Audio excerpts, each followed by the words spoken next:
Welcome to the party. I'm Sam Ekstrom of Locked On Sports Minnesota. The dictionary definition of steam: the vapor into which water is converted when heated, forming a white mist of minute water droplets in the air. Why does that matter? You'll find out. What's up? It's Luke Braun from Locked On Vikings. It doesn't.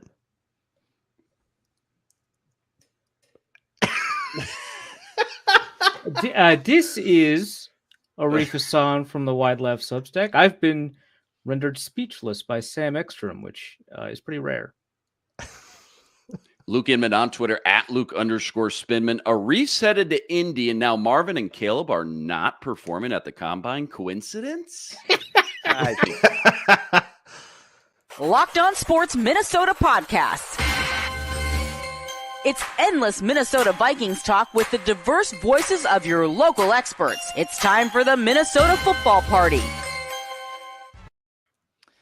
A new week on the Minnesota Football Party. Welcome in here on Locked On Sports Minnesota. Thanks so much for watching us. The Locked On Sports Minnesota YouTube channel. Please subscribe if you haven't. Also find us on the Locked On Vikings audio feed, where you can also find Luke Braun's Locked On Vikings episodes. We appreciate you watching and listening. You met the Lukes, you met Arif, and I'm Sam Ekstrom. And today's show is brought to you by FanDuel. Make every moment more. Right now, new customers get $150 in bonus bets with any winning $5 bet. That's $150 if your bet wins. Visit FanDuel.com/locked-on to get started. We've got steam to get to. The crescendo of Kirk and Justin Jefferson nonsense continues. It has not plateaued yet. It's just getting louder and louder. We will digest it and try to sift through the noise and tell you if there's anything meaningful. I'm going to put these guys on the spot as we preview the Combine press conference for Kwesi Adofo-Mensah. I want them to put on their Kwesi hats and answer the hard questions for us. We'll also do some sign or sayonara with 3 defensive free agents on the Vikings. But let's get to, should we start with Jefferson or Kirk? I think they're both pretty noteworthy. What do you guys think? Jefferson, I guess. I don't know. Jefferson, says Arif Hassan. So this is the report. Whatever, man. This got aggregated by the mysterious Dove Kleiman, who picked up the Charlie Walters nugget, that there is steam, quote, steam, the Vikings could make Justin Jefferson available via trade. So let's quick do some Charlie Walters background, because I'm not sure that everyone, especially in the younger generation, is familiar. Now, Charlie Walters is a 77-year-old columnist at the Pioneer Press. He is very rarely in the building. He does seem to have some nuggets that are of worth, and some have very mysterious origins in his stories. And it's kind of like a Scoops article that he writes under the subheading, "Don't print that." So he hears whispers of sorts and then puts it vaguely into the ether. And we don't know if it's supposed to be fact or not. That's kind of how Walters operates. Venerable columnist, but to be honest, I'm not sure who's feeding him from within the Vikings organization today. The new guard is there. I don't know if Charlie Walters is that plugged in. That's my read on it. Sam, you are so diplomatic. If I ever make an enemy of you, I would be so happy to count you among my enemies. That was really wonderful. That'd be your pride and joy. The Locked On Podcast Network is anti-ageism, so I don't want to sound... I'm not talking about him like he's Sid. This is not a Sid. Okay, that feels like kind of ageism, but like once you cross that threshold, right? It's like, whoa, we're not ageist. He's not Sid. What's Pull out the Sid chart. Wait a minute. Okay. But also, I've got a hard time believing that stuff's getting leaked to Charlie Walters. It's not getting leaked to like Tom Pelissero. But I went hunting. I said, okay, this got aggregated by Dove Kleiman. Where is this coming from? Because Also, Charlie Walters doesn't tweet. Yeah, so here it's from his like weekly column, right? It's from his. Is this his old? weekly By the way, column. is this like a month old? No. So No, yes he's like and no. reiterated it like 3 weeks in a row, I think. Yes and no. Yeah. So January 13th, he wrote his column projecting or saying, like, and this is days after the season got done, saying the Vikings might trade Justin Jefferson. It felt like speculation at the time. Okay. Sort of like laying out an argument, not so much saying I've heard this. Then on February 24th, which is the Dove Kleiman aggregation, he puts, quote, in his story, and I found this by going to Pioneer Press and quickly Control-A-ing on the story before it disappeared behind the paywall, and then pasting it in a Google Doc. Veteran move. No. The Pioneer Press fed him the story. He just read it very quickly. Yeah. Yeah. Now, this is what it says, quote, this is the full graph. Meanwhile, steam continues that the Vikings could make Justin Jefferson available for trade. The NFL salary cap increase of $31 million per team could push an extension for Jefferson to more than the initially projected $150 million over 5 years. I would call that weak language, not as a criticism of Walters, but as a characterization of the strength of the reporting in terms of how newsworthy it is. Right? Heavily like hedged. there's two conditionals in that sentence, right? Right? Like, could trade Jefferson because the salary cap could open up space for other teams to absorb his salary. It's like, okay, great. There is nothing there that affirmatively says that the Vikings are shopping Jefferson or that they would listen to it right from Jefferson. And when there is something along those lines, reporters are very clear to indicate that this is like a story, right? That, the Vikings are shopping XYZ player, right? Like, that is the language that they use, right? They're very direct about what the Vikings' intentions are and what their actions are with regards to their ability to fulfill their intentions. That's not what's happening here. I don't remember the last time I heard Charlie Walters break a Viking story and be first and be right. Yeah. Yes. Yeah. So I already have an issue with that. I also have an issue with the way Dove Kleiman aggregates reports very often. And in fact, this occurred with Matt Schneidman, who covers the Green Bay Packers for The Athletic. Very often, what ends up happening is that a reporter will throw out a speculation or say, hey, reading the tea leaves, I think a team will do this, right? And so, for example, he said, the Packers, could consider, cutting David Bakhtiari or trading David Bakhtiari, because of the injury concerns and liability concerns. He did not phrase it as a report. He didn't indicate that he had a source on it at all or anything. And Dove Kleiman treated it as a report that the Packers would do that, right?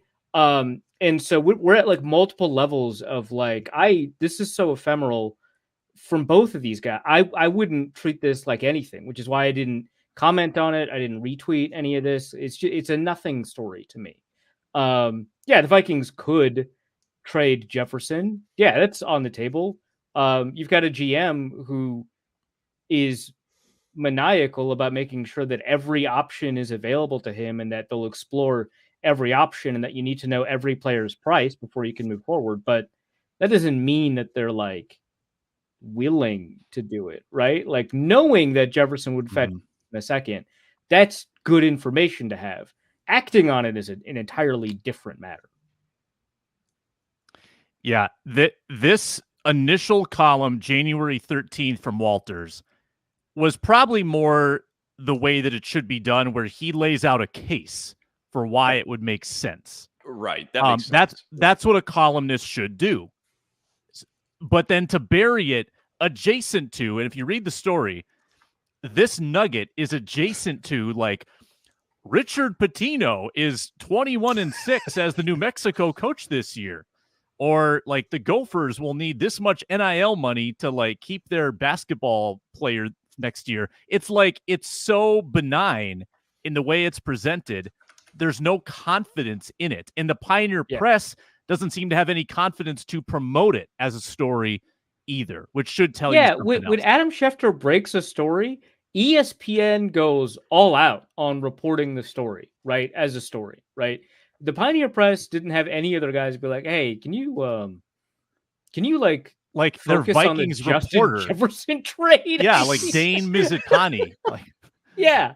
let's bring back Chris Thomason to report on this. Like, Yeah, let's get right. the team back Yeah, together. let's talk to He's got Justin some Jefferson's nuggets left. trainer, right? Yeah, Yeah. Let's talk to Justin Jefferson's dad. Let's talk to his trainer. Come on, Chris. Luke Inman. We've talked about the Jefferson trade possibilities, right? Yeah, Like, I think last week yeah. we talked about what our prices were. I think I said like 3 firsts or like 2 firsts and some change. I remember Arif actually made a really good point. It was like, well, it depends on what team you're trading with as well. That makes a huge difference. But yeah, when it comes to this rumor, will the Vikings actually trade Justin Jefferson? Do I believe that rumor? No, not really. I'd be pretty surprised. I know there's been a lot of discussions about this major contract over the last 12 months, 18 months. I know there's a lot of arguments on both sides about if paying elite wideouts is worth it in the long run. A lot of people love to point out the teams that pay elite level money, I guess, to that position never really win the Super Bowl, which I guess you go out through history, I guess is kind of true. But on the flip side, though, I look at the teams who have traded away elite receivers as of late. That really doesn't make me feel that great either, guys. I mean, outside of the Chiefs and Tyreek, which, okay, they're an anomaly. Titans, A.J. Brown, first and a third. Terrible move. You look back, not a good move. Packers, Devontae Adams, first and a second, I want to say. I guess you could argue that worked out for them in the long run. I feel like it took 2 full seasons to really feel like they got into the net positive in that one. But the Vikings have already done this too. I mean, everyone remembers Randy Moss. That outcome was a net negative, right? Percy Harvin, first and third, which maybe that one could be considered a win. But end of the day, I just don't see them trading JJ for a lot of different reasons. One being, I don't think they get enough draft capital back for someone of his caliber. And 2, I think about this too a lot when this gets brought up. Nobody talks about the ownership perspective. Like, think about the popularity this guy has brought to your brand, your organization, your business the last 4 years. The people he's put in your seats, the number of jerseys he sold, the number of prime time games he's helped influence. I mean, he isn't just a top shelf elite receiver, in that tier. You can argue this guy's the most popular receiver in the game and arguably maybe the most popular player in the league out of all the non-quarterbacks. I mean, there is a case to be made for that. So that's why even if, there was some sort of king's ransom type of offer, I got a really hard time thinking, Mark and Ziggy are both going to sign off on that one as well. Yeah, that's all fair. And I think there's a question too, Luke Braun, about how the cap increase being announced changes the negotiation. Do you think that was already baked in to the negotiations? We knew it was going to go up. Like, do you think that's a real story? Because Pro Football Talk promoted it as such. So my guess would be that the Vikings and all teams had some kind of projection for what the cap would go up to. Everybody knew it would go up, but how much is it going to go up? And you got to plan for that. And it kind of sounds like it went up like a lot more than everyone expected. So yeah, that probably changes the numbers a little bit. Mm-hmm. But I don't think that that's going to be the hard part to solve. And it's what Florio has reported, that the problem is in like guarantee structure and all that stuff. Coming together on a number seems like it has never really been the difficulty. So it should be pretty easy to adjust that. It's also just not a conversation that they're going to have for like months. There's other stuff going on that has to take precedent because there are deadlines. And one of those deadlines is Kirk Cousins. And there is now a range of $16 million between the low and the high end in his annual value. Okay. Let's get into that after this on the Minnesota Football Party. And we are presented today by FanDuel. It's America's #1 sports book. Here's the deal going on right now. You can get buckets at FanDuel with $150 in bonus bets with a winning $5 bet. New customers get $150 in bonus bets if your $5 bet wins. And you can bet that. You can do a parlay. You can do a money line. You can do a spread. If you win it, you get the $150. You can sprinkle that around some quick bets, some live same-game parlays. Their Parlay Hub gives you parlay suggestions that other people are liking. There's exclusive game props. You can also bet the NHL. You've got college basketball available as well. So many ways to wager at America's #1 sportsbook, and a great, easy-to-use FanDuel Sportsbook app, FanDuel.com/lockedon, the website to visit to get started and shoot your shot. FanDuel.com/locked-on. FanDuel, an official sportsbook partner of the NBA.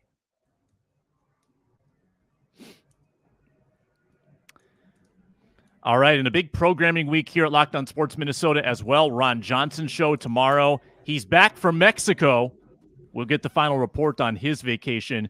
Wednesday, Minnesota basketball party. We are back on Thursday. Arif Hassan from Indy. Don't want to miss that. And Friday, the roundtable with Reggie Wilson and Julia Daniels. So this is the Kirk Cousins news as of late. PFF amends their contract projection to 2 years, $70 million. Pretty modest.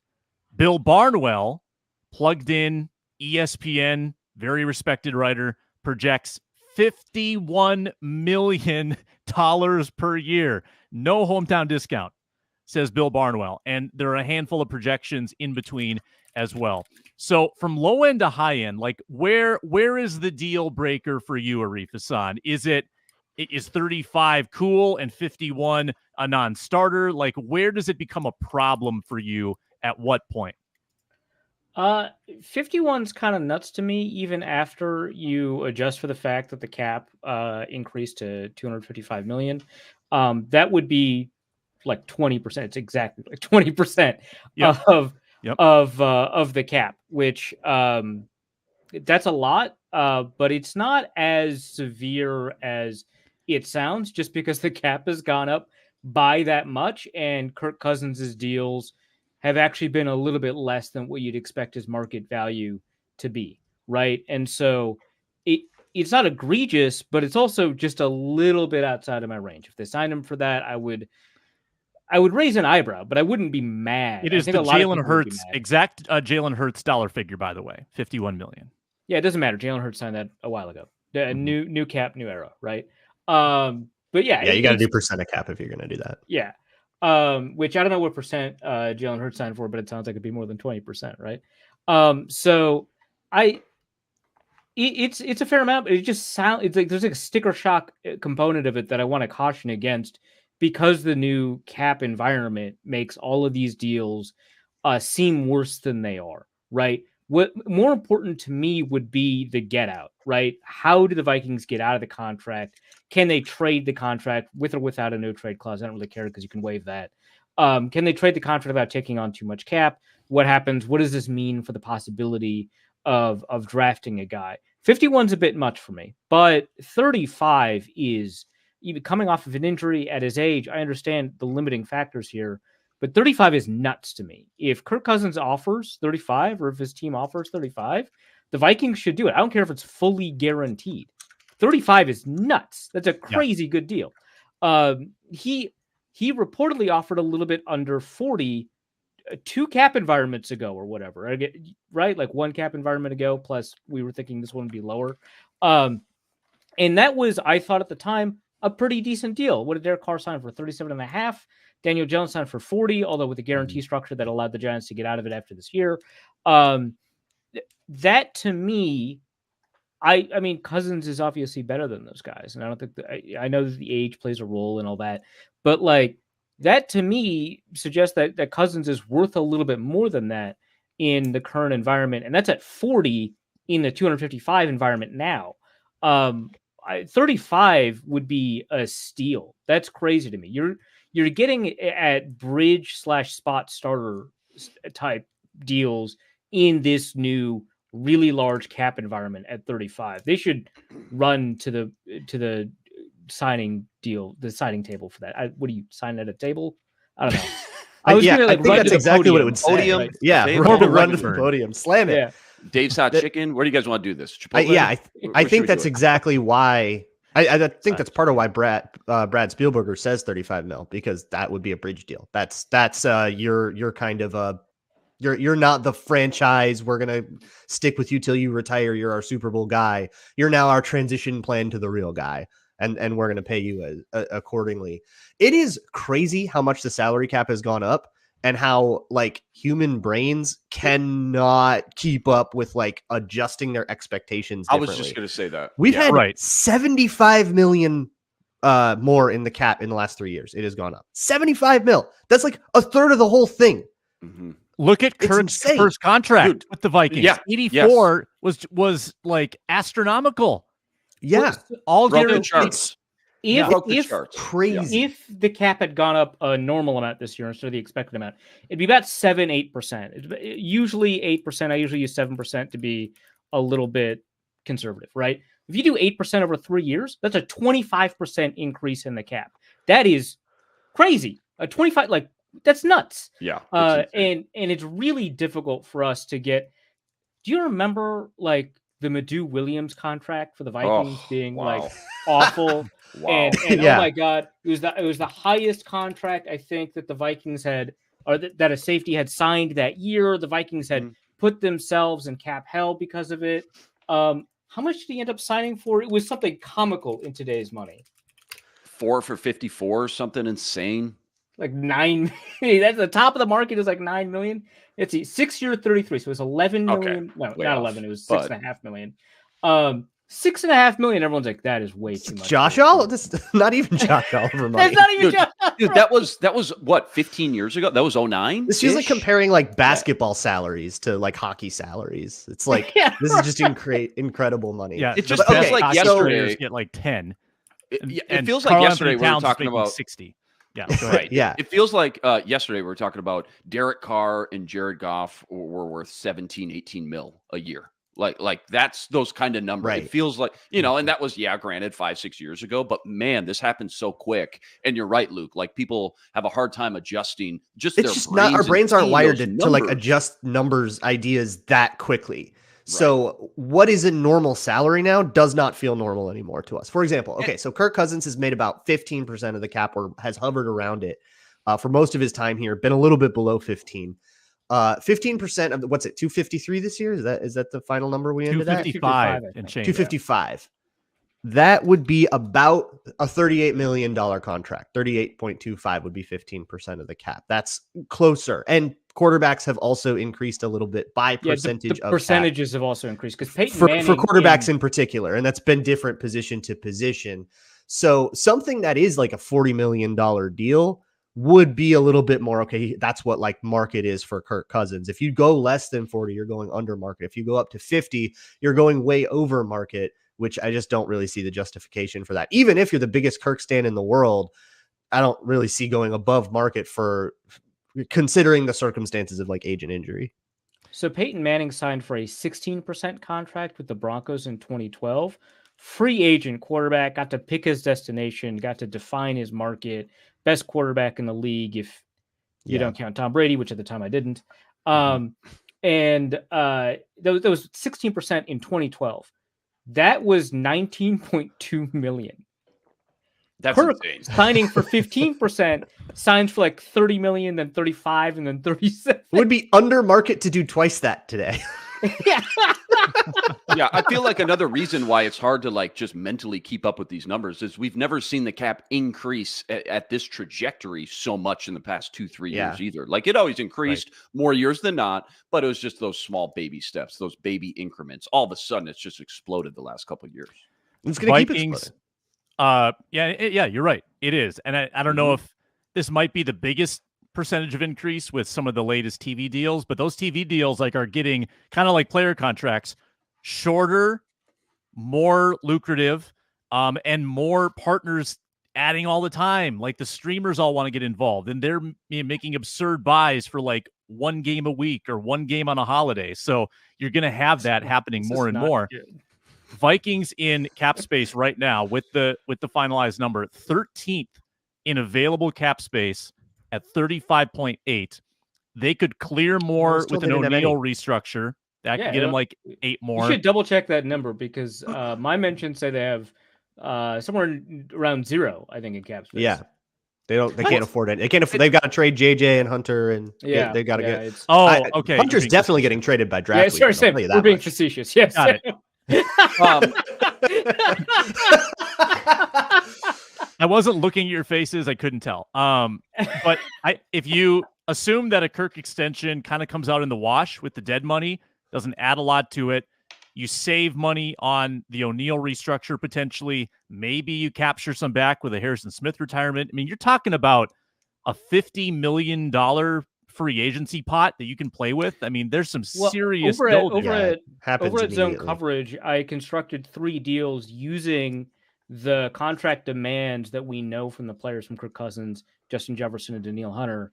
And I freed up about $5 million in cap space by signing all 3 of those players to new deals, right? Because the void money is the product of a signing bonus proration accelerating, which is to say, to explain again, when you sign a player with a signing bonus, that signing bonus gets, according to the cap accounting, counted against the cap by either the signing bonus divided by 5 or the signing bonus divided by the remaining years on the contract, whichever one is shorter, right? If you add void years, those void years are part of the whichever is shorter life of the contract. So if you had 4 void years to a player that you're signing on a 1-year deal, that signing bonus, the signing bonus that you just signed them to, you only count 1/5 of them against it that year. Now, when you void a contract or when you cut a player, all of that accelerates into that year. So let's say that 1-year player, let's say you sign Marcus Davenport to a 1-year deal, and for some reason you had 4 void years instead of 1. Well, the signing bonus from that means 4/5 of that signing bonus now hits you in the second year, the year that he's cut. Well, now you don't have to do that if you extend a player before the void deadline. Now that gets stretched back out. The void years are back into the 3 that are still at the end. Into the 3 that are still in the end. So if you sign Kirk Cousins, there's about I think a $10 million hit that you have to take no matter what you do when you extend him. But if you sign him to a veteran minimum salary deal, which I think is $1.25 million, plus a signing bonus, plus the $10 million, you can reduce his cap hit by extending him. Justin Jefferson has a $19 million cap hit. That one's easy because it's a 1-year option. You could just reduce that by whatever, right? The only thing that you have to do is make sure that the total amount of guaranteed money that Justin Jefferson gets is at least $19 million, which I think that's in the bag. No worries. Danielle Hunter has, I think, 2 void years, so it's $28.5 million. And I think, it's $14.9 million. So about 7 of that you're going to have to account for no matter what. So you can reduce the cap hit by extending these guys. There's a lot of cap space available. I can see the comments already.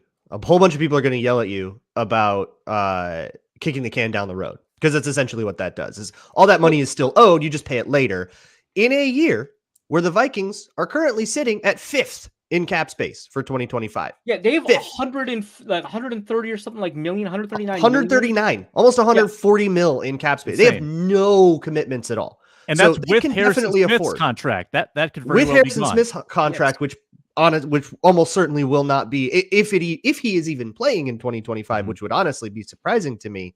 He certainly won't make that much money.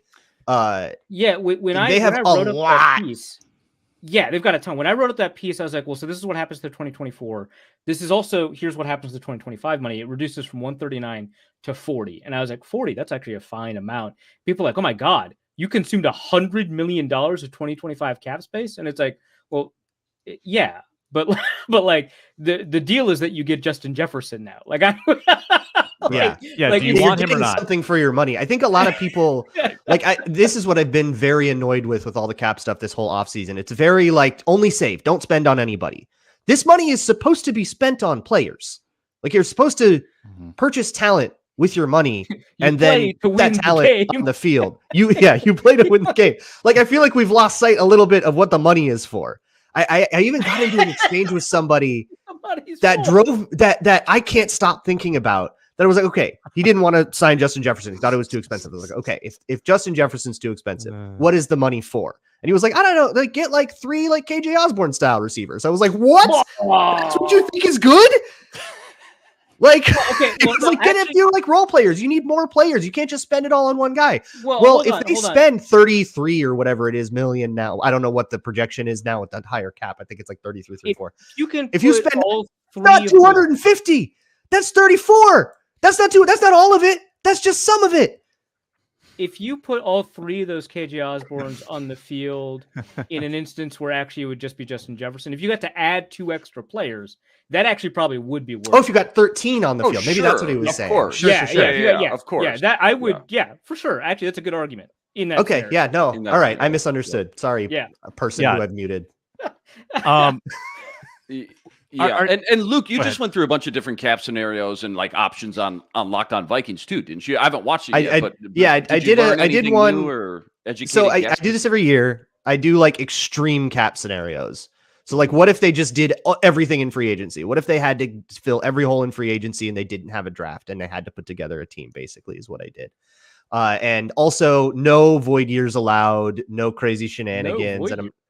I did no void years. I didn't even restructure Brian O'Neill because they have a lot of money. I backloaded a couple contracts. It wasn't so bad. And I had to keep Kirk Cousins, Justin Jefferson, and Danielle Hunter for at least this year. Wait, so you just treated like you just had a bunch of long-term deals and you treated 2027 as if it were like a void year. I don't think I even signed guys through 2027. There was a bunch of 2 and 3 year deals. I kept myself to Brad Spielberger's contract projections because I'm not good at projecting contracts. So I just like went with his That's numbers. the default. Yep. Yeah. So that is there. And then sometime this week, I'll do the exact opposite, which is the let's blow it all up and stack as many assets as possible plan. What happens if we cut everybody or trade everybody away? We'll trade Justin Jefferson. We'll let Kirk walk. Will look great. Oh my God! All of these players walking. 25 draft is going to look great. Could you imagine the compensatory picks? We're going to have so many third rounders. The compensatory third. Yeah, so that's something that I've done every year on Locked On Vikings, so like to blow it all up and then the like super extreme kind of spend every dollar deal. In this scenario, just quick 30-second, synopsis. What was like 2 or 3 big takeaways or like free agent guys that you got, or you were able to resign Kirk and Hunter and everybody. Yeah, else I did all those. I also did some of the depth stuff, like some of the sort of nickel and dime, exclusive rights, free agent contract or restricted original round tender for Blake Brandel, that kind of stuff. And like Nick Muse, who costs less than $1 million, that kind of stuff. And then for free agents, I signed Chidobe Awuzie, DJ Reader. Love them. Oh, wow. I like Dorrance Armstrong from Dallas. I think he represents a really nice value, so I brought him in. He's probably not going to resign. They've got like 7 edge rushers there. Yeah, exactly. Yeah. I did bring Marcus Davenport back kind of for the same reason Arif was talking about, because the void years work the same with him, where you can bring him back on a $5 million deal and actually not have to pay any more than you already would have until next year. And then I was like, you know what? Because I can and because I'm spiteful, I signed Saquon Barkley. Yeah, you had an argument on Twitter about this. It's only like $11 million or whatever. Okay, 12.25. I made it work. UIG. Yep. I like it. And had almost. I had like 8 mil left or 8.5 mil left. Enough to sign the non-existent draft class. Yeah, and right. Or the idea was like, or what if you had to trade your entire draft class to get up to a quarterback, and then you only had to sign 1 rookie deal or something like that. Yeah. Like I wanted to leave the whole draft class open and not have any like major. You'll win undrafted free agency. You can throw all kinds of money. Yeah, you can guarantee that you'll win undrafted free agency. A grades on Yahoo Sports. Kwesi mock press conference answers when we return on the Minnesota Football Party. And we are sponsored today by BetterHelp. What's the first thing you do if you had an extra hour in your day? Would you take a nap, relax, go for a run, go to the gym, read a book? A lot of us spend our lives wishing we had more time. The question is, time for what? How are we going to spend that time? If it was unlimited, how would you utilize it? Well, the best way to squeeze that special thing into your schedule is to know what's important to you, what you value, what you want to prioritize. Therapy can help with that. They can figure out what matters to you most and how you want to spend more of your time, because it's limited in this life, and we want to make sure that we're capturing every moment. If you're thinking of starting therapy, give BetterHelp a try. They can be helpful in that regard. It's entirely online, designed to be convenient, flexible, and suited to your schedule. If you have a conflict, cancel, no problem, and find a therapist that works for you. Fill out a brief questionnaire to get matched with a licensed therapist and switch therapists anytime for no additional charge. Learn to make time for what makes you happy with BetterHelp. BetterHelp.com/lockedon today to get 10% off your first month. That's BetterHelp, HELP.com/lockedon.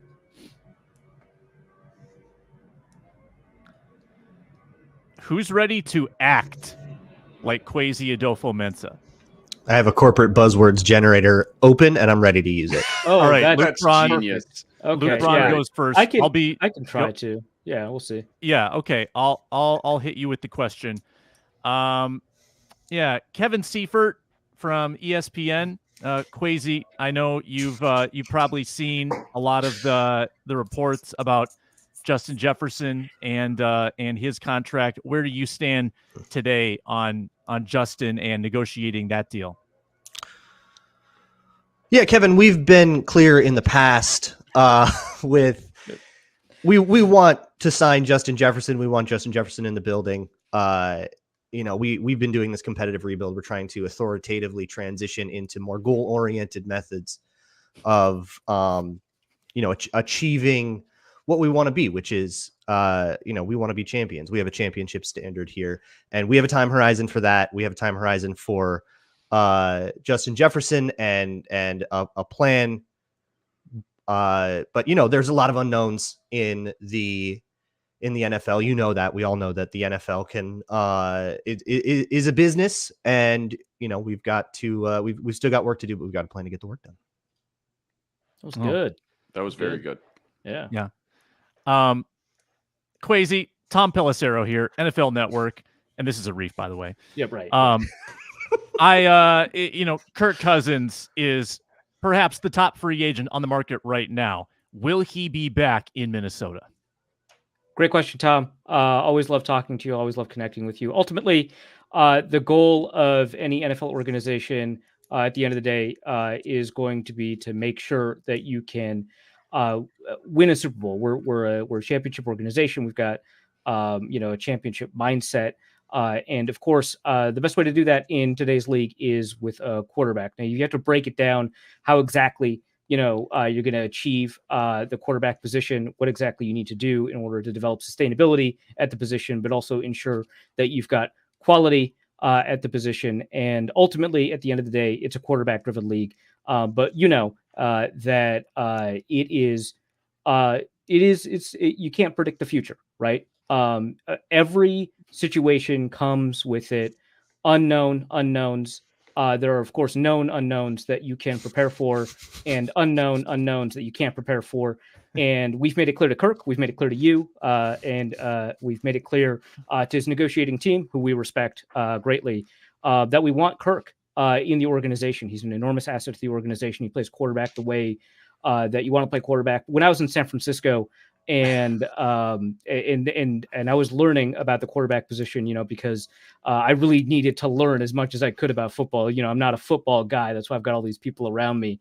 I was learning about the quarterback position, and what's great is that in the exact same room that we're doing all this work in, I can just walk across the building and talk, to the quarterback's coach, and talking to him, I learned kind of all of the little things that you need to do well in order to play quarterback. And Kirk nails basically every one of them. You may have noticed this year that he's added a little bit more movement to his game and a little bit more improvisation to his game. Credit to Kevin O'Connell for that.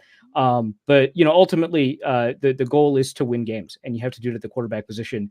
And you could do that hopefully with Kirk Cousins, but we've always got a plan for what happens if we can't achieve those particular goals. Great question, Tom. Thank you. That was unbelievable. Fantastic. That was unbelievable. I can't top that. I can't beat that. I got nothing planned. I don't want to follow that. Kwesi Adofo-Mensah. I came in late. I'm sorry. I don't know if this has been asked or not, or if you had a 2-minute answer on it. But who is can this? You tell me? Sorry, who's this? Kwesi Adofo-Mensah. Who's asking the question? Yeah. This has been Gessling, Star Tribune. Oh, okay. Could you tell me? Yeah, I was out for a run, and I missed. Of course, comes in gym clothes. Yeah, like with the little armband with his Apple Valley cross country on his. Yeah, for sure. yeah. How do you respond, Kwesi, to the Kirk Cousins speculation? What Kirk Cousins speculation? What are you talking about? Is this a different question than the one that? No. He just entered. No, Ben just showed up. Answer. Oh, yeah. He doesn't know any of the other questions that have been asked. Yeah. He just shows up. Okay, in his I see. Apple Valley cross country shirt. Well, yeah, we were just talking about that, Ben. We're just trying to synthesize a lot of our information into something that's synergistic and can affect us across our entire enterprise. So we're gonna keep we're gonna keep all of the possible unknowns in mind and try to come up with a solution that works for all parties. Kwesi Adofo-Mensah, do you have anything to add at all? I just think we're really looking forward to these conversations. There's a lot of different factors that goes into it: the contract, the age, how they take care of themselves. I think Kirk's probably on that Daniil Hunter side of things when he's really conscious about putting, what in his body, his sleep regimen, what he does in the offseason, taking care of himself. I mean, you've walked by Daniil. I think you understand what I'm talking about. But ultimately, he's someone we'd love to have back in the building and continue to grow off of what things look like before the injury. It's just a matter of sitting down, finding an agreement where both sides are happy. And we'll continue to try to incorporate a lot of different viewpoints inside the building to help bring a championship to Minnesota. And guys, that starts with me first and foremost, and trying to evolve our process every single day. That was very Quasian. That was not, it wasn't Bayesian, it was Quasian. Well, I should have worked Bayesian in there. Yeah, that would have been good. Yeah, that would have been good. You got too distracted by the time horizon. I did. I'm always distracted by the time horizon. Who among us? Who isn't? Very good. Good acting chops. We'll see how that resembles the real thing. I think one of us certainly nailed it. I mean, of those options, I think we have it verbatim. Let's do a little sign or sayonara to end the show. I've got 3 defensive players that are free agents. Sign them or wave at them and say sayonara, go. Don't let the door hit you on the way out. So let's start with Jordan Hicks, linebacker, aged 31, I believe turning 32 fairly soon. Where do you stand, Luke Inman? Jordan Hicks, you're talking about a team captain now. So even with the injuries, he'll be 32 this summer. Obviously, not the physical specimen, that sideline to sideline linebacker guy anymore. But for everything he lacks in those departments, he makes up with the intangibles, the football IQ, the leadership qualities. And when you look around, the majority of guys are guys who have only been in the league or playing for 1, 2, 3 years. I think it's important to have that veteran presence in the middle of the field, calling the plays, helping control the tempo out on game day, things like that. So knowing I could probably bring him back for something like $4 or $5, $6 million again, I would approve of that. I'd be all over that, especially knowing the lack of depth they have at that position right now. Yep, that's a problem. That's a sneaky problem. Arif-Hassan? They don't have linebackers. Sign him. Short-term deal. It's not going to hurt you. Ivan Pace was very good at what he was asked to do. He was not asked to do a whole gamut of linebacker tasks. I would be worried about the versatility and the depth of that defense without Jordan Hicks. So, yeah, sign him. Braun? You definitely need somebody, right? I don't think you can roll in with like Ivan Pace in a dream, just because of the size. You just can't walk him How up to the quickly A-gap we on a turn on rundown. Brian Asamoah. I mean, he got leapfrogged by Troy Dye. This might be bad. But even with Asamoah, if you are going to go with those 2 guys as the 2 linebackers, then you've compounded your size issue, right? So you need a big linebacker. I'm not as high on Jordan Hicks as everybody else. I have like pretty major concerns about him in coverage, especially in coverages that ask him to get out to the flat. I think that kind of got like exploited a lot at the end of the year last year. Tony Pollard. Yeah, that was last year's, right? That was the 40-3 blowout. Yep. The Lions destroyed that and really took advantage of it. And at 32 and then coming off more injuries and stuff, like, is that going to get worse? But it's got to be somebody. You can't just not replace him if you let him go. And there are some linebackers out there. We had our whole linebacker conversation that are okay. I went with Blake Cashman in mind. I would love. Yep. Yeah. I would love. Yeah. I would love Jordan Brooks too, but I went with Blake Cashman. No way is Jordan Brooks leaving Seattle. I don't know, man. That would be crazy. Wasn't he kind of a Pete Carroll guy? I guess Pete Carroll's still in the building. Yeah. Is there a projection? The guy? Is there like a Brad Spielberger projection for Hicks? He's probably not in the top 100 free agents, right? That would be probably not. No, you're right. I think it was to 200. Let me look it up real quick. But yeah, so it's got to be somebody. Right. $4 million a year, 1 year, $4 million. Wait, that's the projection for Jordan Hicks, and he's 96th. He just snuck into the top 100. So he loses money off his previous contract. I'd be all over what happens with his age? Yeah. I was going to say great, but fast. now it sounds like I want him to lose money, and I don't. But yeah, from a Vikings market perspective, that's a fantastic deal, I think. Yeah, if that's what happened, that's not something that I would like come out against or anything. I would bring him back for the reasons listed. But what about Troy Dye, who I think outlived his projected shelf life with the Vikings by about 2 years? Yeah, a lot of special teams. He fulfilled his full contract as a not good linebacker, mostly because of special teams. I would probably say no, because you can find that in a lot of different ways. You can go younger. You can get somebody in the draft who can be a special teamer for you. I would say no, Troy Dye. Yeah, I'm with you. It was a good run. Like you said, you got your money's worth out of that pick investment, but I think I'm ready to move on to, you mentioned it, always been a fixture on special teams, but outside of that, never really moved the needle on the defensive side of the ball that much for me anyways. And I think that's a position too. I think you start pouring some day 3 picks into every year again, similar to kind of how the running back position is viewed nowadays, where you can just find some of these guys on some dart throws on day 3. I think if there was a position like that on the defensive side of the ball, it's linebacker. And that's what I hope they start doing to build this kind of collection back up next to Ivan Pace. Answering this question suggests a stronger opinion than one I actually hold. So I'm not going to say whatever. Yeah, sign him, don't sign him. It's fine. I mean, like, the thing is, you sign him, he'll probably get out competed in camp by somebody, or at least you'll attempt to create competition that he would lose his job. And so it's like, whatever to me. Okay, great. Yeah, if you sign him back and he makes the team, it's probably on the back of special teams, which, hey, you need special teamers. So like, sure, bring him back. He's not gonna cost anything prohibitive. You're not signing a market rate deal. I say sure on the back of special teams, and yeah, if he gets shouldered out in camp, then great. That's what competition is for. Jonathan Bullard, a 2-year starter on this team. Would you bring him back?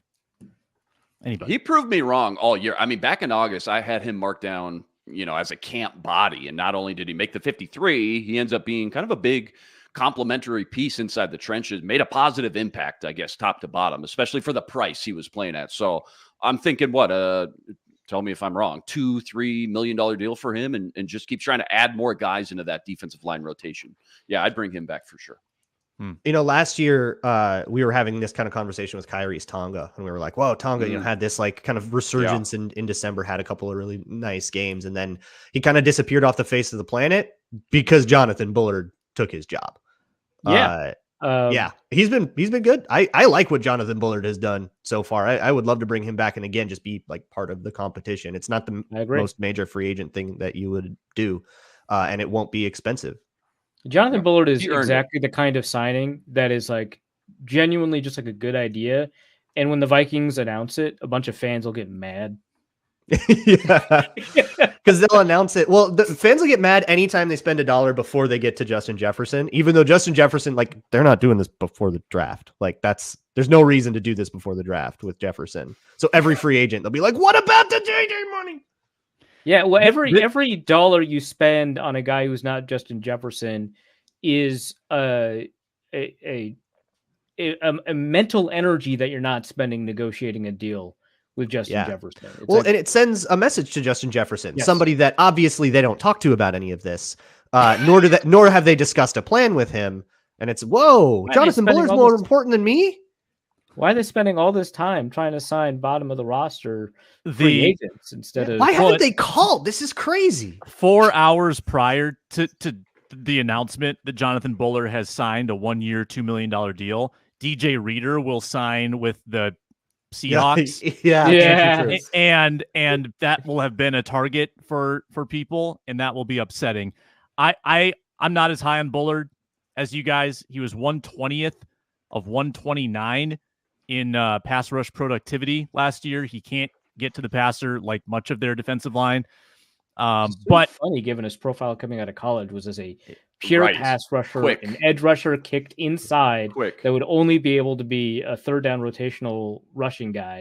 And he kills it against the run. Yeah, for the he got a Vikings lot this year. bigger. He got Yeah. huge. Yeah. Yeah. He's big now. Yeah. I mean, so I'm not thrilled with him, but also this is a kind of like in the Troy Dye sense. This is someone that if they can win a competition, they must be doing something right. And teams do this all the time. They value continuity, cheap continuity in free agency to get guys back in the building that they've had. So I think that he very well could be back. I don't really care. That's all the time we have for today. Party fouls will have to wait. Thanks for watching. Thanks for listening. The Minnesota Football Party. Arif Hassan from Indy on Thursday. Can't wait for that. Ron Johnson show tomorrow on Locked On Sports Minnesota. Later.